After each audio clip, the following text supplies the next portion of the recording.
আসসালামু আলাইকুম রহমতুল্লাহি ওয়া কেমন আছেন সব? আশা করি সবাই ভালো আছেন, সুস্থ আছেন, নিরাপদে আছেন। তো আপনারা যে যেখান থেকে ভিডিও দেখতেছেন দেশ বা দেশের বাইরে থেকে আশা করি সবাই ভালো আছেন, সুস্থ আছেন, নিরাপদে আছেন। এই কামনা করে আজকে নতুন ভিডিওটি আরম্ভ করতেছি। তো আজকে যে বিষয় নিয়ে আলোচনা করব সেটা হচ্ছে অসুস্থ পান। তো এই পানের মাধ্যমে শত্রুকে সারা জীবন অসুস্থ করে বিছানায় ফেলে রাখতে পারবেন প্যারালাইসিস করে। তো এটা কখনোই ভালো হবে না সারা জীবনের জন্য এটা।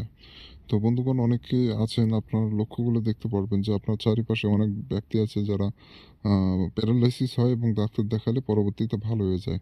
কিন্তু এমনও অনেক মানুষ আছে যারা হাজারো ডাক্তার দেখানো হয়েছে কিন্তু কখনই প্যারালাইসিস ভালো হয়নি। সে সারা জীবন অসুস্থ হয়ে বিছানায় পড়ে গেছে, ধুকে, ধুকে সে মরতেছে। তো এরকম আমাদের চারপাশে কিন্তু অনেক আছে, আপনারা লক্ষ্য করে দেখতে পারবেন। তো যেসব ব্যক্তির উপর বান প্রয়োগ হয় তাদেরকে হাজার ডাক্তার দেখালেও কিন্তু ভালো হয় না। এটা আমাদের চোখের আড়ালে অনেক কিছু হয়ে যায় যেটা আপনি আমি জানতে পারি না। তো ঠিক ঐরকমই এই একটা বান। তো এই বানটা প্রয়োগ করলে ওই শত্রু সারা জীবনের জন্য বিছানায় পড়ে থাকবে। আপনার দেশ বিদেশ যেখানে চিকিৎসা করুক না কেন সে কখনই তাকে ভালো করতে পারবে না। এটা আমি তান্ত্রিক আপনাকে গ্যারান্টি দিলাম এবং এই নকশাটা পরীক্ষিত নকশা। এই নকশা দিয়ে ১০০% কাজ হয়, সফলতা অর্জন করা যায়। অনেক মানুষ সফল হয়েছেন এবং সেই প্রেক্ষাতিতে আমি আপনাদের মাঝে উপস্থাপিত করলাম এই নকশাটি। আর আমি পরীক্ষিত যেসব নকশা সেগুলো আপনাদের মাঝে আনি যাতে আপনারা উপকৃত হতে পারেন। তো অনেক ভাই ও বন্ধুরা আছেন যারা শত্রু জ্বালা অতিষ্ঠ হয়ে গেছেন। শত্রুকে মারতে চাচ্ছেন না। মারা তো অনেকে মারতে চায় না। অনেকে ভাবে যে মানুষকে মারা তো এটা মহাপাপ। তো এটা কেন করব? তো সেক্ষেত্রে আপনি যদি চান শত্রুকে বিছানায় দাবিয়ে রাখতে পারবেন। শত্রুর উপর যদি আপনি কোনোভাবে পেরে উঠতেছেন না, ক্ষমতা, টাকা কোনো দিক দিয়ে পেরে উঠতেছেন না, সেক্ষেত্রে এগুলো কাজ করা ছাড়া আর কোনো উপায় থাকে না আমাদের দেওয়ালে পিঠ থেকে গেলে। তো আপনি এই কাজটি করতে পারেন। কেউ কোনো কিছু বুঝবে না যে তাকে বান মারা হয়েছে। অনেকে ভয় পান যে বানটা মারবো, এতে করে কেউ কি মানে বুঝতে পারবে বা সন্দেহ করবে কিনা। না বন্ধুগণ, কেউ কোনো রকম সন্দেহ করতে পারবে না। এটা খুবই, খুবই, খুবই ভালো একটি বান আরকি। আপনারা সঠিক নিয়মে সঠিকভাবে করবেন, ১০০% কাজ হবে। আর ভুল-ভ্রান্তি করলে উল্টা আপনার উপর বানটা প্রয়োগ হয়ে যেতে পারে, অসুস্থ বানটি। তো অতএব সতর্কতার সহিত আপনার কাজ করতে হবে, নিয়মগুলো মেনে কাজ করতে হবে। পুরো ভিডিও দেখবেন, জানবেন, শুনবেন, বুঝবেন, তারপরে কাজ করবেন। আর কমপক্ষে ৪ থেকে ৫ বার ভিডিও দেখবেন। নিয়মগুলো বুঝবেন, জানবেন, তারপরে কাজ করবেন। তো যাই হোক বন্ধুগণ, আমার চ্যানেলে নতুন এসে থাকলে অবশ্যই চ্যানেলটি সাবস্ক্রাইব করে রাখবেন। এতে করে পরবর্তী সব নতুন, নতুন ভিডিওগুলো দেখতে পারবেন সবার আগে। আমি প্রতিদিন বান বশীকরণ থেকে শুরু করে জিন পরিসাধনা, টোটকা তদবির নিয়ে আপনাদের মাঝে উপস্থাপিত হই।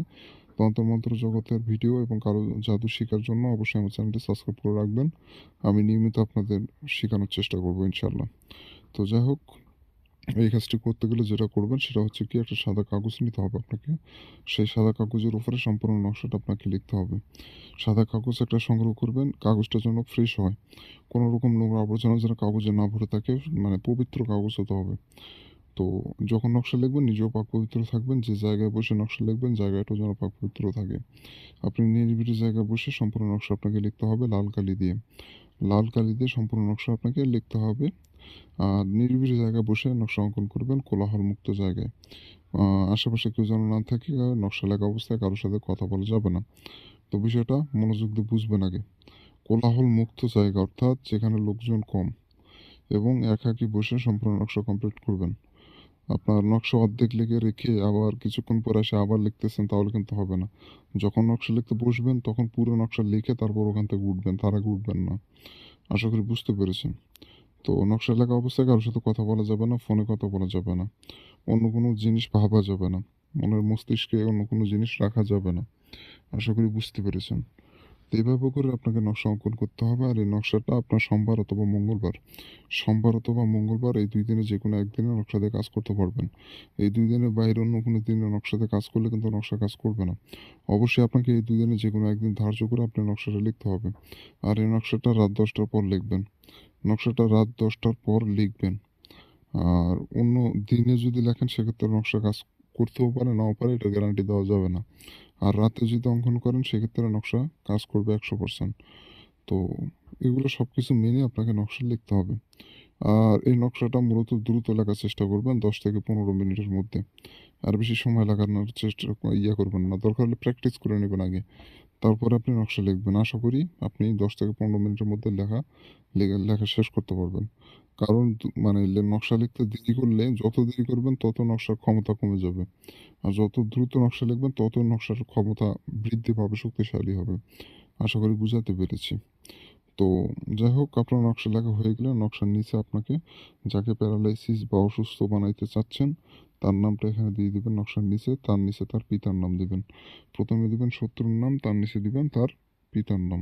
তো এইভাবে করে নকশাটা আপনাকে প্রস্তুত করে নিতে হবে। তো এইটুকু করলে আপনার কাজ শেষ। আপনি এখন সূরা নাস, কুল আউযু বিরাব্বিন নাস, মালিকিন নাস, ইলাইহিন নাস, মিন শাররিল ওয়াসওয়াসিল খান্নাস, আল্লাযী ইউওয়াসওয়িসু ফি সুদুরিন নাস মিনাল জিন্নাতি ওয়ান নাস। এই সূরাটা একবার পড়ে নকশার উপর ফু দিবেন। একবার পড়ে নকশার উপর একটা ফু দিবেন, দেওয়ার পর নকশাটা আপনি আগুনে পোড়ায় ফেলবেন। নকশাটা আগুনে পোড়ায় ফেলবেন। সম্পূর্ণ নকশা যেন আগুনে পুড়ে ছাই হয়ে যায়। নকশার কোনো অংশ যেন বাদ না পড়ে, পুরোটাই যেন ছাই হয়ে যায়। তো এইটুকু করে রাখবেন, ইনশাআল্লাহ আপনাকে আর কিছু করতে হচ্ছে না। আপনি 1 থেকে 2 দিনের মধ্যেই কাঙ্ক্ষিত শত্রু আপনার অসুস্থ হয়ে যাবে, বিছানায় পড়ে যাবে। তো এটা পরীক্ষিত তদবির, কাজ করেন, 100% হবে। আর সবসময় আমার দোয়া আপনাদের সাথে রয়েছে। যারা বিপদগ্রস্ত, বিপদগামী মানুষ, তাদের সাথে সবসময় আমার দোয়া রয়েছে। কাজ করেন। আর যারা অনুমতি নেবেন, আপনারা জানেন অনুমতি ব্যতীত কাজ হয় না। যে কোনো সিদ্ধ গুরুর থেকে অনুমতি নিয়ে যে কোনো কাজ করতে হয়। তো আপনার আশেপাশে যদি কোনো সিদ্ধ গুরু থেকে থাকে, তাদের থেকে অনুমতি নিয়ে এই কাজটি করতে পারেন। আমি যে ভিডিও বানাচ্ছি আমার থেকেই অনুমতি নিতে হবে তার কোনো কথা নয়। যে কোনো সিদ্ধ গুরুর থেকে অনুমতি নিতে হবে। খালি গুরু হলে হবে না, ওকে সিদ্ধ হতে হবে। তান্ত্রিকটা যেন সিদ্ধ হতে হয়। তো অনুমতি নিয়ে কাজটা করবেন এবং আমার থেকেও অনুমতি নিতে পারেন। যদি আপনার পরিচিত কোনো গুরু না থেকে থাকে, সেক্ষেত্রে আমার থেকে নিতে পারেন। আর আমার থেকে অনুমতি নিতে গেলে একটা সিস্টেম আছে, সেটা হচ্ছে চ্যানেলটা সাবস্ক্রাইব করতে হবে। কমেন্টে আপনার নিজের নামটা লিখে দিয়ে চলে যেতে হবে। আপনি কমেন্টে আপনার নিজের নাম লিখবেন, আপনি কাজ শুরু করে দিবেন, অনুমতি পেয়ে গেছেন। আপনি চ্যানেল সাবস্ক্রাইব করবেন, কমেন্টে নিজের নাম লিখবেন, অনুমতি পেয়ে গেছেন। আমার মুখ থেকে অনুমতি নেওয়া লাগবে না। যারা চ্যানেল সাবস্ক্রাইব করে এবং মানে কমেন্টে নিজের নাম লেখে, তাদেরকে আমি মন থেকে অনুমতি দিয়ে রেখেছি। আর যারা এগুলো করে না, তাদেরকে অনুমতি আমি দিয়ে রাখিনি।